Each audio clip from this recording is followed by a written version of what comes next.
qui peut être un gage de stabilité sur le continent, eu égard aux différents modèles qui existent dans le monde, le modèle américain, le modèle chinois ou le modèle anglais. Est-ce qu'il existe un modèle Si, il y a le modèle africain. Lequel? Comment pouvez-vous le décrire? Nous avons été des pays d'empire, des pays autres.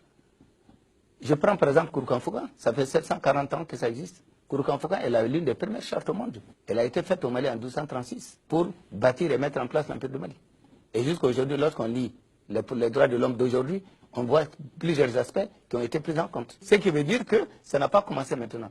Dans un deuxième temps, lorsque j'ai été élu en 2002, j'étais sans parti politique. Je le suis d'ailleurs jusqu'à présent, je n'ai pas de parti politique. Mais j'ai été supporté et soutenu par des partis. Qu'est-ce que j'ai fait? J'ai gagné. Je ne peux pas gagner seul et je ne peux pas présider seul. Alors, je ne peux pas gouverner seul. J'ai rassemblé la classe politique malienne et pendant 5 ans, nous nous sommes tous mis ensemble. Tout en restant chacun au respect de sa spécificité et avec le droit de critique de l'action et du reste, mais nous avons mis en synergie ce que nous avons appelé la gestion consensuelle du pouvoir. Nous avons pris les bases de la démocratie, le support universel de la démocratie, mais nous avons pris nos valeurs propres. Parce que nous, Africains, nous sommes consensuels. Nous aimons la médiation. Nous aimons passer par l'autre. Regarde un peu nos tribus, regarde un peu nos ethnies, regarde tout. Il y a toujours des points d'équilibre qui permettent à chacun de jouer son rôle. Mais ce qu'il faut éviter, c'est le type de démocratie occidentale. Il faut prendre ses valeurs propres de civilisation de base, universelle.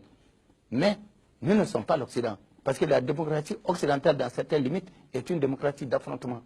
Et chez nous, l'affrontement ne résidera pas à l'affrontement des idées, ça peut nous amener à l'affrontement d'ethnies, de régions, de communautés, et ça peut avoir des conséquences extrêmement graves. Vous sentez la capacité de faire partager, indépendamment de cette émission, à d'autres après le pouvoir, cette vision? Absolument. Je pense que je le ferai. Lorsque je n'aurai plus rien à faire, de temps en temps, j'accepterai d'aller parler de mon expérience, de dire comment est-ce que ça allait se passer, de dire également mes erreurs et mes contraintes, de dire les exigences, de dire mes limites, certes, mais je ferai en sorte que cette idée qui a été expérimentée et qui a bien marché puisse être. Parce qu'après les élections, il n'y avait pas de crise, il n'y avait rien du tout. J'aurais pu également me contenter de ce que j'ai, mais je me suis rendu compte que pour gouverner, je ne peux pas le faire seul. Il faut que les autres viennent avec moi et qu'ils restent eux-mêmes. Et quand vous faites cette synthèse et que vous faites le point de la problématique dont on a parlé dans la première partie de cette émission sur la Libye, en un mot, vous êtes optimiste pour le continent africain? Très optimiste. Je ne me fais d'aucun doute. Je le dis sur 2 ou 3 bases. Dans un premier temps, les choses ont changé. Dans un deuxième temps, je crois que nous avons une génération qui a le même niveau intellectuel et qui a les mêmes compétences qu'ailleurs. Nous avons une volonté sérieuse sur laquelle, en tout cas moi, en tant que tel, ça serait aussi un de mes champs de bataille.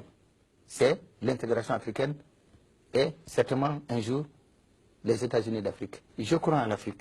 Nous avons les intellectuels, nous avons les intelligences, nous avons les moyens. Il faut tout simplement une chose, qu'on nous laisse faire. Et que les autres nous laissent nous occuper de nos propres problèmes. Je suis sûr que nous réussirons. Vous aurez retenu qu'Africa 24, bien évidemment, ne laissera pas le président Amadou Toumani Touré sans se rendre